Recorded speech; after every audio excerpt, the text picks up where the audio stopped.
Hello folks, it's me, Diaries again with another video Cabbie diary.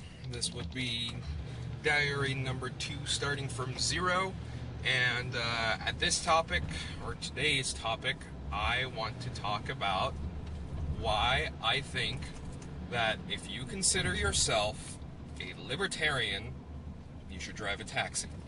Now, I have a bunch of libertarian friends, and I love them very much. I don't personally consider myself a libertarian ideologically, but there is quite a few things in the overall belief that I find very admirable, and especially in recent efforts post-Ron Paul, I think the libertarian, or the liberty movement as they like to call it, definitely has gained a form of a moral upper hand in terms of trying to protect our civil liberties, which was popularly, or at least during the Bush era, an attribute for our liberal friends. And after our president got elected, and we're all so excited that we would be able to stop wars, for the most part, a lot of the liberal contingency, or people on the Democratic side and on the left, just went poof in terms of actually talking about our civil liberties, and we are still in a post-Patriot Act hyper-surveillance world, in which I sometimes use too with this phone. Anyway, why I think my libertarian friends should drive a taxi in order to really express their beliefs. First of all, as a cab driver, almost everything goes. So once you get yourself behind the taxi,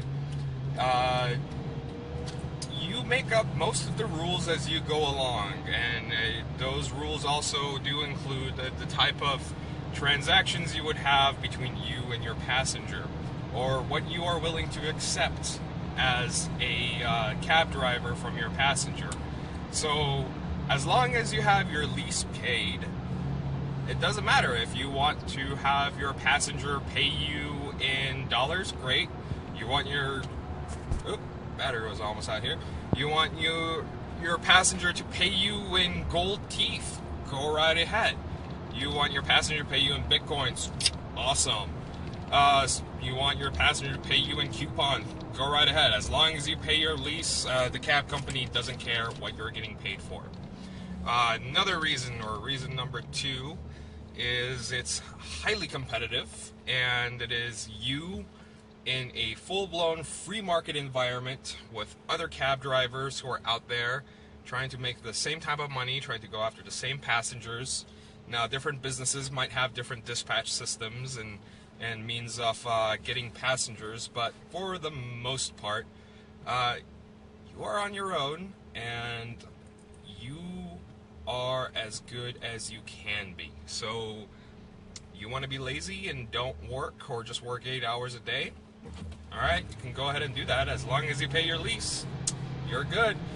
You want to stay in your cab for 20 hours? Go right ahead. You can go ahead and do that. Unless you want to split a shift with yourself and another cab driver and you have the car, you can go ahead and you can do that.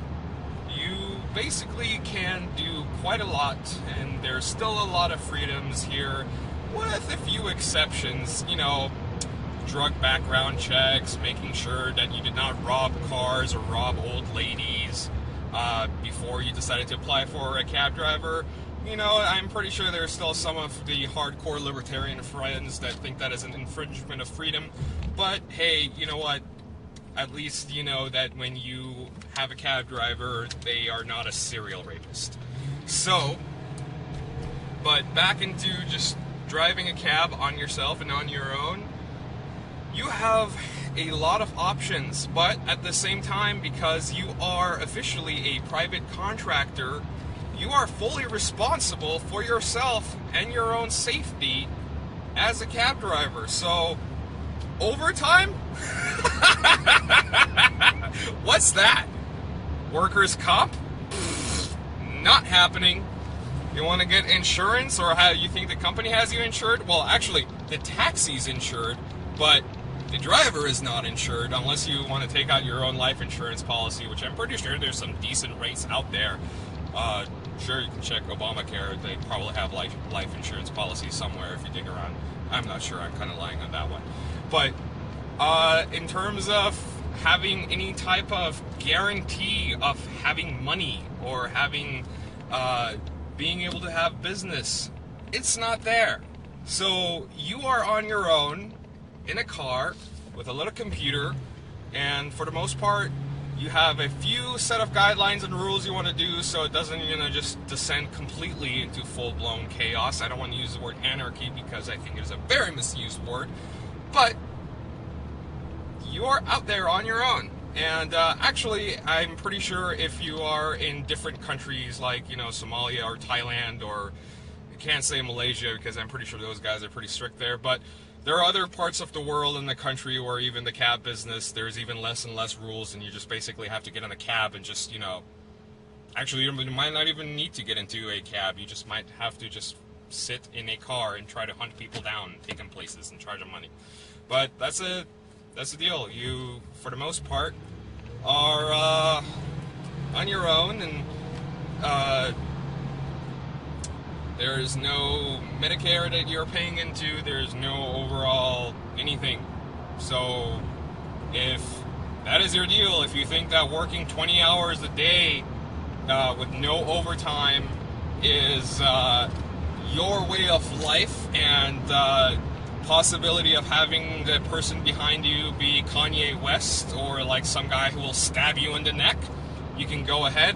Oh yeah, and that's actually another important thing for a lot of my libertarian friends. Now in California, you have to work really, really hard to get a concealed weapons permit. So technically, you won't be able to walk around or drive around with a gun. And if there are, you have to have very, very stringent rules. But it is normally accepted for cab drivers to have some form of personal security if they feel really paranoid. So you can get some pepper spray or a taser gun or something. So if they, if you feel like you're being attacked or something gets really bad and you're the type of person who only wants to drive at 2 in the morning in Santa Ana picking up creepers, you can go ahead and do that on your job.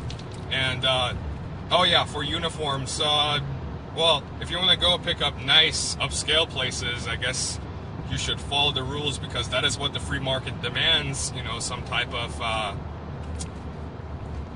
look and style. But if you just want to drive and kind of have your own personal contact list of super drunk people, you could drive with a pimp hat, with glowy sunglasses that just shoot neon lights, and have a disco ball hanging down here. And I can't say you would be able to have a bonk here because, well, you get tested regularly and randomly, and I would not advise it driving under the influence or having anything that would smell like an influence in case a cop gets very fishy or weird. So, be smart, don't be an idiot, but there are options for you, my libertarian friends. And you know what? I have a lot of libertarian friends that keep talking about how they need to have a free market experience and how there should be no safety net, and kind of we should go straight down to the very regular basics and reclaim America, as we say, or as they say.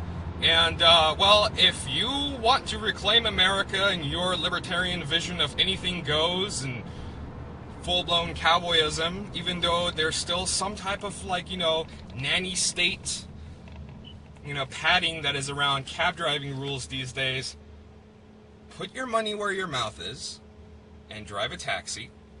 Or if you don't want to drive a taxi, start smelting metal or hawking gold and selling it at alleys. And basically what I'm trying to say is I have a lot of friends who are very ideologically attuned to this idea, which I think on a lot of fronts is very important, especially when it comes to your civil liberties.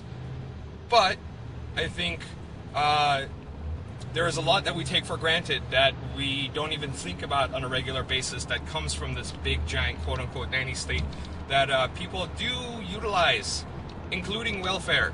So, if you really want to go full retard, as they say in the movies, with your beliefs as a libertarian, get behind the taxi, and some different rules apply, but I can keep going more and more about why I think there are good reasons why you as a libertarian should be a cab driver. But I think this video has gone on for way too long already, and I've spoken way too much. And I hope you enjoyed this video, and if you have noticed, I'm putting my cab driver diary videos on my YouTube account until I dole out some more of my own projects. And I would like you to subscribe to my YouTube channel.